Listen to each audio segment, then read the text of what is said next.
It's 7:10 now.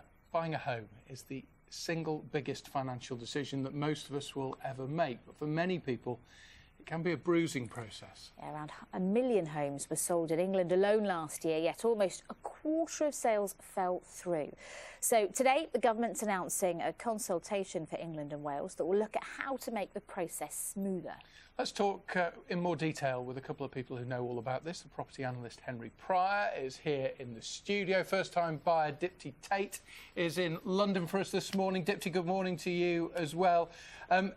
Henry, just briefly explain how this proposal, this consultation, Scotland's different already, in England and Wales, how it will change things.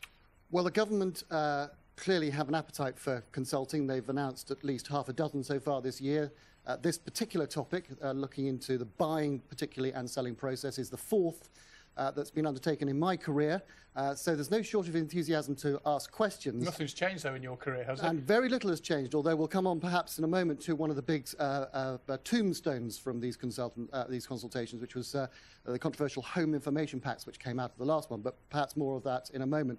But the principle is laudable. The government sees a phenomenal amount of waste when it comes to people buying and selling properties and the process that they go through. As well, no doubt Dipti is going to be able to confirm, it's right up there with divorce and bereavement for fun and a good time.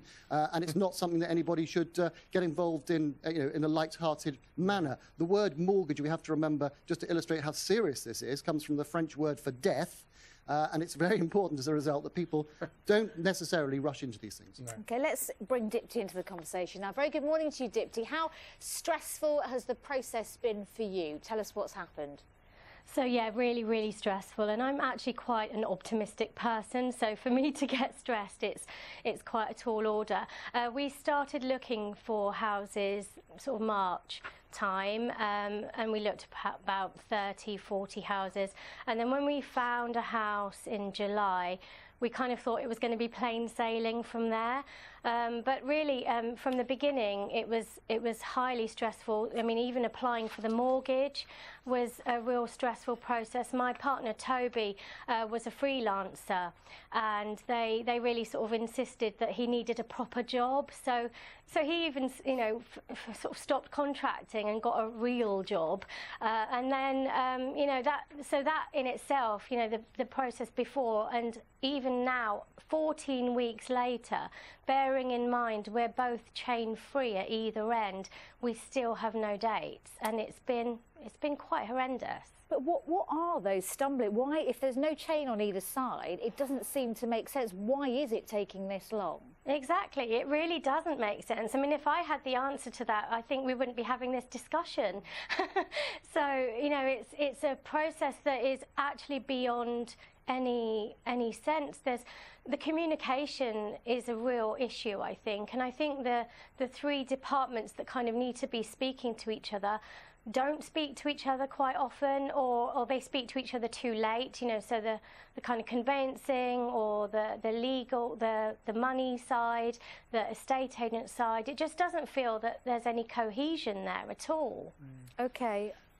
Henry, what can we learn from other places? I mean, Scotland, as we mentioned, has a different system with sealed bids and seems more watertight in a way, the way things are done there. Absolutely. The government in this consultation are talking about looking elsewhere around the world at other systems. They talk about looking at Denmark. I went to Denmark to look at the system, the way that the Danes get on and deal with it.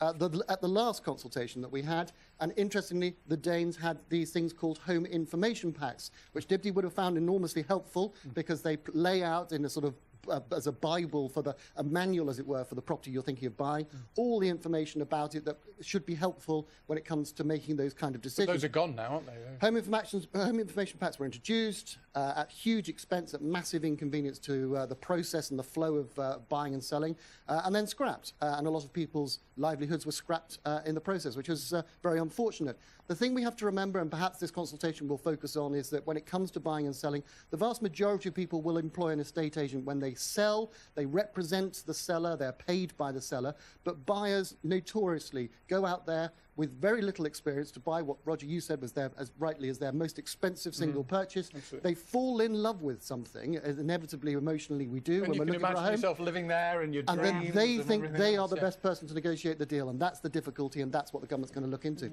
Let's go to Dipty. Just a final thought from you. You haven't yet got a date. How No. optimistic are you you'll get it over the line eventually? Well, you know, I'm just praying and hoping, but as you say, that emotion is invested, and so, you know, you do feel quite crushed every time, you know, something else happens. So I think I'm just not holding out much hope, to be honest, which is quite sad. Oh, Dipty, well, we hope it doesn't take that much longer. Keeping our fingers crossed We for wish you well. Good luck with it, Dipty. Thanks for Thanks for speaking. talking to us. Henry also. More about this. Henry Pryor is a property expert. He's here in the studio. Paula Higgins from the Homeowners Alliance is in our London studio. I didn't mean to hesitate there. You are an expert, Henry. What can we do better that at the moment is going so wrong in England and Wales? Scotland, as we know, is different. Well, we can try and telescope the process, make it cheaper, make it slicker. This is an age where people are used to being able to order something before breakfast and have it delivered by lunchtime. What we need is to be able to make the system more transparent. The government has had a go at doing this in the past. Sadly, Roger, I'm old enough to have seen 4 inquiries by various governments into the house buying and selling process over the time of my career. There's no shortage of people asking questions about how we can do it. I've been to Denmark, which is one of the places where the Secretary of State has suggested we might go and look for inspiration and ideas. They have the infamous Home Information Pack, which we deployed some years ago. And then briefly, at great expense and at great cost to a lot of people's businesses, a way of trying to make the house buying process that much more transparent by encouraging homeowners to provide all the information so that people could make an informed decision when they were thinking of bidding. And as we all know, buying a house is right up there with divorce and bereavement for fun and excitement. Not surprisingly, lots of people would like to make it easier and less painful.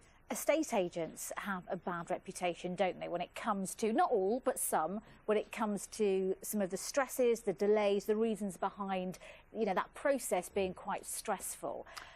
They do, and understandably, that's where much of the pressure and the pain comes from. People don't understand, particularly as private individuals, we're not doing something as serious as this that frequently. To give you an understanding of how important and how serious the process is, the French word for death is where we get the word mortgage from, so you can understand how important this is. And most people's experience, and only experience of estate agents, is when they come face to face with them if they want to buy or rent a property. And if they're doing that, inevitably they find themselves speaking and dealing with somebody who's both paid by and represents the other side. So understandably, they're not necessarily getting the very best experience. Let's talk to Paula Higgins in London, in our central London studio. Paula, good morning to you. The Homeowners Alliance, you represent homeowners, aspiring homeowners. One word that we hear a lot in England and Wales, which strikes fear into prospective purchasers, is gazumping. How much of a problem is it? That's right. Gazumping is a big problem now. Gazundering. So gazumping, where you you think your house purchase is going to go through, and all of a sudden you get a higher offer in. And the difficulty is there's a lack of certainty. So people can kind of just on a whim decide to pull out of a sale, and they've got no repercussions. So you find out that you might be out of pocket up to £1,500 with nothing to show for it. So there's a real lack of certainty in the house buying system here. It's chaos. Paula, what then do you think needs to be done to stop that from happening in the first place? Well, we need a more stronger commitment earlier on. So what we're calling for is a reservation agreement. So at point of agreed, when you've agreed a price, that both sides put in a bit of money and say they'll pay for each other's costs if they decide to pull out for whatever reason. So that will see that people, instead of shopping around, decide to pull out for, because they've decided not to sell. It just means it gets rid of the whim of the people. So it's actually sort of being a bit more consistent. And actually then, especially for first-time buyers, when it's very hard to put up front, approximately £1,500, and then find out they're still not moving, they don't have that home. Henry, you mentioned Denmark as a possible place to look for inspiration, and lots of people have been getting in touch with horror stories about things taking so long and people vacillating, looking at other offers, gazumping, gazundering, whatever. Why doesn't Scotland, you never hear these problems? Why does the rest of the UK not just adopt what they do in Scotland, which seems to work, doesn't it? Well, it works, but it's not perfect, and there are problems with the Scottish system, and they look rather surprisingly, perhaps, rather enviously across the border at what we do in England and Wales, and think perhaps there are elements of our system that would work better for them. For people who don't know, what are the differences? Sorry to interrupt you. Well, the big issue for most people, as Paul has just indicated, is the difficulty that they have when it comes to when do they make a commitment. So it used to be done with a handshake, and a man's word, a gentleman's word was his bond. We then moved forward to, we tried home information packs. Paul has got this idea of a financial commitment. The difficulty is when we look at the letting scenario, the government nearly 12 months ago called for an end to tenant fees. That's letting agents charging tenants a fee just for the privilege of being able to potentially rent a property. We don't want to see that kind of problem translate or weep into the sales market, as inevitably home buyers might be encouraged by estate agents to pay money up front in order to secure a property with no possible prospect of doing so. So it's a really difficult thing to get right. The government, it's good that the government are looking into it, but frankly there'll be an awful lot of people in the industry who would hope actually that the government would get on with doing some more imaginative and helpful things like building some houses. Henry, thank you.